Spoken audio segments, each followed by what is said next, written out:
खान पान के संबंधी ये बड़े नियम हैं, आपको बता रहे हैं, गौर पूर्वक सुनना इनको है। ऋत भुक हित भुक मित भुक होना चाहिए व्यक्ति को। अलग अलग ऋतुओं में अलग अलग तरह के खान पान का विधान किया आयुर्वेद में। अलग अलग वात पित्त कफ की आपकी प्रकृति है, उसके अनुसार आपको भोजन करना चाहिए और आपको संतुलित और अल्पाहारी होना चाहिए। अल्पाहारी सदा सुखी। खाने के 1 घंटे बाद पानी पीना चाहिए। सुबह दही, दोपहर छाछ और रात के खाने के 1 घंटे बाद 1 गिलास दूध पीना चाहिए। खाने के तुरंत बाद दूध नहीं। दूध के साथ कोई नमक वाली वस्तु नहीं होनी चाहिए। दूध के साथ नमक वाली चीज़ें खाने से स्किन प्रॉब्लम होती हैं। अब ये विरुद्ध आहार भी थोड़ा बता देते हैं। रात्रि को दही छाछ विरुद्ध आहार है। आजकल इम्यूनिटी की प्रॉब्लम बहुत आ रही है, लोगों का इम्यून सिस्टम वीक हो रहा है। अभी इस इम्यूनिटी के लिए क्या क्या चीज़ें जिम्मेदार हैं वो सुन लो ज़रा। और आजकल ऑटोमेन डिजीज़ बहुत हो रही है, SLEMS ऑटोमेन डिजीज़, कैंसर जैसे रोग बहुत हो रहे हैं। विरुद्ध आहार से स्किन डिजीज़ होते हैं और विरुद्ध आहार से इम्यूनिटी कम हो जाती है और विरुद्ध आहार से हमारे दोष विकृत हो जाते हैं। वात पित्त कफ सम होने चाहिए, समदोषा। किसी को वात प्रबल, किसी को पित्त, किसी को कफ, किसी को तो त्रिदोष ही विकृत हो जाते हैं। इसलिए रात को दही छाछ नहीं लेना चाहिए। पहले तो मैं देखता था गुजराती लोग रात को खाटी छाछ, बाજરાનો રોટલો અને રીંગણાનું ભરતું। આ ગુજરાતી में बात करी तो ये जो गुजराती से ने બધા समझता है, बाकी को समझ में नहीं आएगी। क्योंकि मैंने देखा घણા બધા ગુજરાતીઓ છે ને આ તો કાઠિયાવાડમાં તો ઘણું બધું આવું જ ખાતા હોય બધા। તો वो एक तो छाछ खट्टी, फिर ऊपर से बैंगन का भरता, फिर लाल मिर्च और बाजरे की रोटी। ज़्यादातर लोगों को ये लगातार खाने से बवासीर हो जाता है। क्यों? हम सारी चीज़ें ऐसी खा रहे हो आप, और वो रात को भी खा रहे हो। रात को नहीं, दोपहर छाछ, सुबह दही। दही भी खट्टा होता है ना, तो पित्त बढ़ जाता है उससे। इसलिए सुबह सुबह का दही। छाछ थोड़ी खट्टी होती है तो डाइजेस्टिव होती है, थोड़ी खट्टी हो तो कोई दिक्कत नहीं है। आजकल तो उसको स्वादिष्ट बनाने के लिए लोग लवण भास्कर, हिंगवा स्टक अथवा थोड़ी सी हरी मिर्च, जीरा और थोड़ा नमक हल्का सा डाल देते हैं तो बहुत डाइजेस्टिव होती है। खैर, सुबह दही, दोपहर छाछ, रात को दूध खाने के घंटे। दूध के साथ नमक का प्रयोग मत कीजिए, उससे स्किन डिजीज बहुत हो रहे हैं और उससे SLEMS ऑटोमेन डिजीज और कैंसर जैसे रोग होते हैं। कुछ लोग ना खीर भी खाते, 1 चम्मच खीर की, 1 चम्मच रायते की। अरे बावड़ो, ये कहाँ से सीख लिया तुमने? आप दही रायता खाना है, दही रायता खाओ ना, फिर खीर क्यों खाते हो? खीर खानी है तो खीर खाओ। आपको रायता खाना है, सुबह खाओ, दोपहर खाओ रायता, शाम को पायसम। दक्षिण वाले पायसम बोलते हैं, इधर खीर बोलते हैं।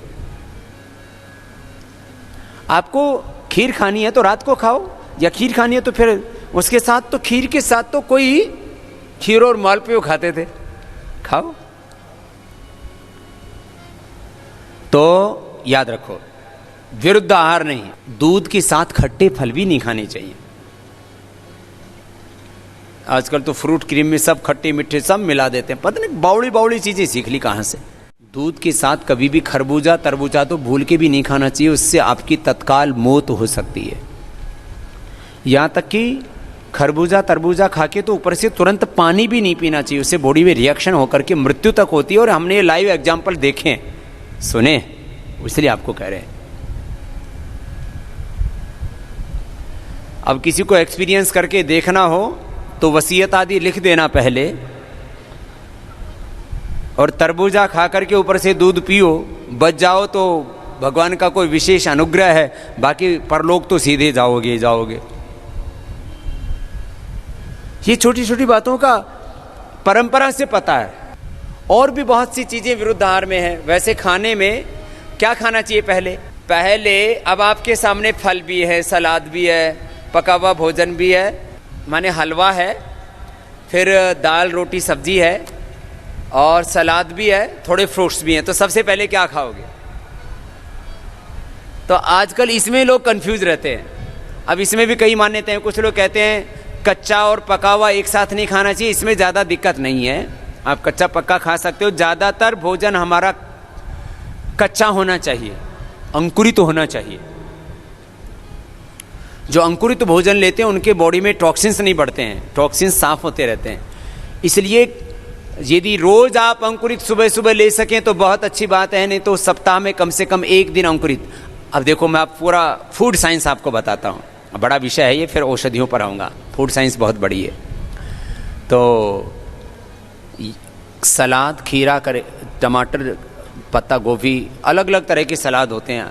और विदेशों में तो आजकल ड्रेसिंग करके खाते हैं। और ड्रेसिंग में क्या होता है, वो लोग डालते हैं ऑलिव ऑयल, अपने यहाँ सबसे अच्छा है ड्रेसिंग के लिए सरसों का तेल, और वहाँ तो सरसों की चटनी बनाते हैं, मस्टर्ड की चटनी। अपने यहाँ टमाटो केचप बहुत बनती है। मेरे से बहुत लोगों ने कहा, बोले बाबा जी आप इधर भी तो लॉन्च करो। अब इधर के लोगों को खाना ही नहीं आता कुछ चीज़ें। अब आप सलाद माने आपके खीरा, करेला, टमाटर, पत्ता गोभी और ऐसे गाजर, ऐसे सब्जियां, और उसमें तेल डाल दो तो खा लोगे आप? बेकार लगता है, नहीं खाया जाएगा। इससे उनके पूरे पोषक तत्व निकलते हैं। जितने भी ये सलाद हैं, टमाटर है, गाजर है, जो भी आप पत्ते खाते हैं, इनके पूरे पोषक तत्व निकल पाते हैं। अकेले सलाद पूरी डाइजेस्ट नहीं होती है इनके साथ। तो वो लोग डालते हैं ऑलिव ऑयल, आप डाल सकते हो सरसों का तेल। और आप लोग सरसों की चटनी घर में भी बना सकते हो। सरसों की चटनी बहुत अच्छी होती है। ऐसे इधर तो टमाटर, मटर, हरा पुदीना, इसकी तो चटनी बनाते ही हैं। आप देखो उधर गुजरात में जो है वो सींगदाना की भी चटनी बनाते हैं। साउथ में भी अलग अलग तरह की चटनी बनाते हैं। तो क्या है, ये भी मस्टर्ड बहुत अच्छा होता है थोड़ी मात्रा में शरीर के लिए। खैर, तो सबसे पहले खाओ सलाद और फल, उसके बाद खाओ भोजन, और अंत में मिष्टान्न। सबसे भारी भोजन सबसे अंत में, जो भी खीर, हलवा आदि है। और जो मीडियम भोजन है वो बीच में, मीडियम वाला मीडियम में, और सबसे हल्का सबसे पहले। कुछ भोजन भट्ट होते हैं वो सबसे पहले हलवे में हाथ आजमाते हैं।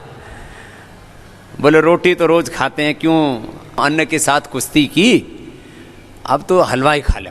तो हलवा खाओ तो केवल हलवा ही खाओ, फिर और चीज़ों को क्यों परेशान होते हो फिर, है? तो सुनो, ये तो खाने का तरीका बताया। अभी अलग बात, दूसरी बात, इसमें बहुत सी चीज़ें हैं तो थोड़ा थोड़ा संकेत कर देता हूँ। जितनी भी हरे पत्ते वाली सब्जियां हैं, इनको उबाल के मत खाया करो। और आंवले को भी उबाल के, आंवले का तो ताज़ा का रस निकालो ना, उसमें जैसे आपको जो आंवला जूस देते हैं ना पतंजलि की तरफ से, उसको उबालते नहीं है। उबालने से विटामिन सी उड़ जाता है। बहुत से विटामिन, न्यूट्रिएंट्स, माइक्रोन्यूट्रिएंट्स, बहुत से पोषक तत्व उबालने से उड़ जाते हैं। तो सलाद और इनको तो ऐसे ही रखना चाहिए। और अंकुरित को भी कुछ लोग उबाल के खाते हैं, वैसे उसको भी वैसे ही खाना चाहिए। उबालने से बहुत से पोषक तत्व नष्ट हो जाते हैं। अच्छा, मनुष्य को छोड़ करके बाकी कोई जीव जंतु उबाल के खाते हैं क्या?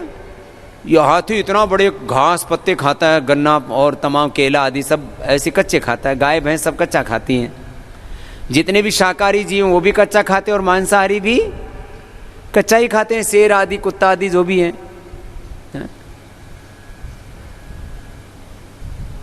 ये मनुष्य है जो पक्का पक्का खा करके पक गया, पिलपिला हो गया खुद भी, है? तो पक्का हुआ कम खाया करो, कच्चा ज़्यादा खाया करो। कच्चाहारी, फलाहारी, रसाहारी, रसाहार, कच्चाहार, फलाहार, ये सात्विक आहार होते हैं। दोस्तों, आज डॉक्टर साहब ने हम सभी लोगों को स्वास्थ्य से संबंधित बहुत ही शिक्षाप्रद जानकारी दी है। आशा करता हूं कि यह स्वास्थ्य संबंधी शिक्षाप्रद जानकारी आप लोगों को अवश्य पसंद आई होगी। तो दोस्तों, अगर यह वीडियो आप लोगों को पसंद आया हो तो वीडियो को लाइक करें और अधिक से अधिक लोगों को शेयर भी करें, जिससे और भी लोग यह शिक्षाप्रद स्वास्थ्य संबंधी जानकारी का अपने जीवन में लाभ उठा सकें। और दोस्तों, अगर आपने अभी तक हमारे चैनल को सब्सक्राइब नहीं किया है तो आप हमारे चैनल को तुरंत सब्सक्राइब भी कर लें, जिससे आप लोगों को नोटिफिकेशन के माध्यम से हमारे यह शिक्षाप्रद वीडियो तुरंत प्राप्त होते रहें और आप इसी तरह स्वास्थ्य संबंधी शिक्षाप्रद जानकारियों का लाभ उठाते रहें। दोस्तों, कल फिर डॉक्टर साहब के किसी स्वास्थ्य संबंधी शिक्षाप्रद वीडियो के साथ आप लोगों के समक्ष फिर से प्रस्तुत होंगे। तब तक के लिए नमस्कार।